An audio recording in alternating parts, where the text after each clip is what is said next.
Number 10th। Question number 10 में देखो आपको पी ए और पी बी दे रखा है, राइट। तो P A into P B कितना होगा, 1/2 इंटू 7/12, तो मतलब 7/24। ये तो LHS हो गया। अब आपको बताना है कि ए और बी इंडिपेंडेंट है, तो अपन ने ये कंडीशन तो पता लगा ली, इसको 1 करके फ्रीज कर देते हैं। अब ये बोल रखा है, एक कंडीशन से दे रखी है एंड पी नॉट ए और नॉट बी, मतलब उसने हमें नॉट ए का मतलब होता है पी ए डैश, और का मतलब होता है यूनियन, नॉट बी का होता है B dash. P A dash union B dash को हम P A intersection B dash भी लिख सकते हैं, राइट। और ये आपको दे रखा है 1/4। अब ए इंटरसेक्शन बी का मतलब होता है 1 minus P A intersection B भी लिख सकते हैं, और P A intersection B 1 minus 1/4, तो ये 3/4 हो जाएगा। Equation 2, LHS not equal to RHS, not an independent event. तो बहुत अच्छा क्वेश्चन था, इसमें ये रिलेशंस भी रहते हैं ऐसे वाले, तो प्लीज़ ये वाले आपको याद होने चाहिए, राइट, है ना। तो क्वेश्चन नंबर 10 ऐसे हो गया। क्वेश्चन नंबर सेम 11 भी इसी तरह से है। फर्स्ट पार्ट तो कोई दिक्कत नहीं है, पी ए एंड बी का मतलब मैं शॉर्ट में बता देता हूँ। देखो फर्स्ट पार्ट में पी ए एंड बी मतलब ए इंटरसेक्शन भी निकालना है, तो पी ए इस तरह से कर देंगे, राइट। तो ये तो कोई दिक्कत नहीं। क्वेश्चन नंबर सेकंड देखते हैं इसका, जैसे P A intersection not B मतलब बी डैश, है ना। तो इसका फॉर्मूला क्या होगा, P A into P B dash. अब पी बी डैश का होता है 1 माइनस पी बी, तो P A into 1 minus P B. तो इस तरह से आप सॉल्व कर लोगे, है ना। वैल्यू प्लीज़ पुट कर लेना। ऐसे ही ए और बी का मतलब हो गया ए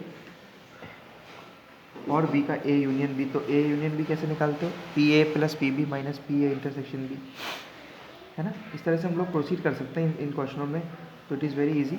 ऐसे क्वेश्चन नंबर 12 पे आते हैं हम लोग। क्वेश्चन नंबर 12, क्वेश्चन नंबर 12 है, a die is tossed thrice, find the probability of getting an odd number at least once. Okay, ठीक है। अब कैसे करें इस क्वेश्चन को, a die is tossed thrice. तो देखो probability of getting odd number, odd number की प्रोबेबिलिटी क्या है, 1/2। ऐसे ही इवन नंबर की क्या होगी, 1 माइनस 1/2, क्योंकि टोटल 1/2 प्लस 1/2 1 ही होना है ना, क्योंकि 1 2 3 4 5 6 है। अब probability of getting N even number when dice toss thrice. अब थ्राइस बार टॉस करेंगे तो 1/2 1/2 1/2, है ना। तो ये कितना हो गया, 1/8। और इवन नंबर नहीं आए उसकी प्रोबेबिलिटी क्या होगी, मतलब ऑड नंबर आ जाए, क्योंकि एक बार भी आ जाए इसका मतलब सारे ऑड मतलब केस हो गए कि एक बार भी इवन नहीं है, तो probability of getting odd is equals to 1 minus probability of getting even. तो 1 minus 1/8, answer 7/8। Question number 12, right. 2 balls are drawn with replacement from a box containing 10 black and 8 red balls। Replacement का मतलब है वापस वो ball उसके अंदर put कर दी, right. तो रेड बॉल की प्रोबेबिलिटी क्या है, 8/18, क्योंकि टोटल नंबर ऑफ बॉल्स इतनी। और ब्लैक बॉल की प्रोबेबिलिटी क्या है, 10/18। Both balls are red, both are red, है ना। अब इस केस में क्या होगा, एक शुरुआत में 8/18 होगी, तो बाद वाले की भी 8/18 होगी, क्योंकि हम रिप्लेसमेंट के साथ कर रहे हैं। तो इसका आंसर आ गया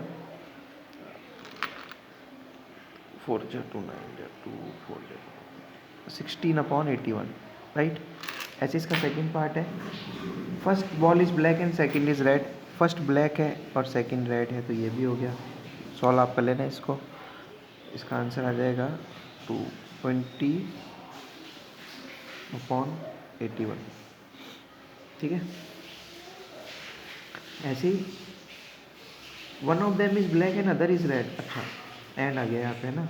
one of them is black, अब कोई सी भी हो सकती है, तो ये तो 10/18 हो इंटू 8/18 प्लस 8/18 इंटू 10/18, है ना। या तो फर्स्ट वाले में ब्लैक आ जाए, सेकंड वाले में आ जाए, तो तुमको एंड आ रखा है ना यहाँ पे, तो इस तरह से इसको समझ के करना पड़ेगा। 40/81 इसको सॉल्व करो, आ जाएगा आंसर।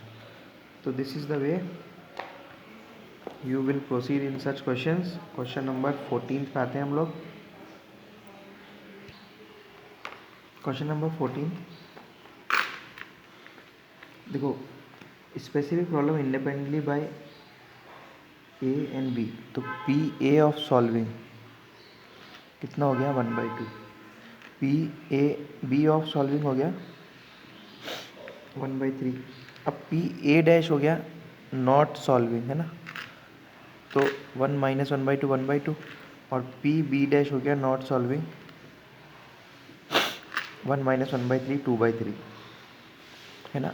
अब आपको निकालना है प्रॉब्लम इज सॉल्व, तो प्रॉब्लम इज सॉल्व मतलब हो गया 1 minus probability of not solve, है ना। अब नॉट सॉल्व मतलब पी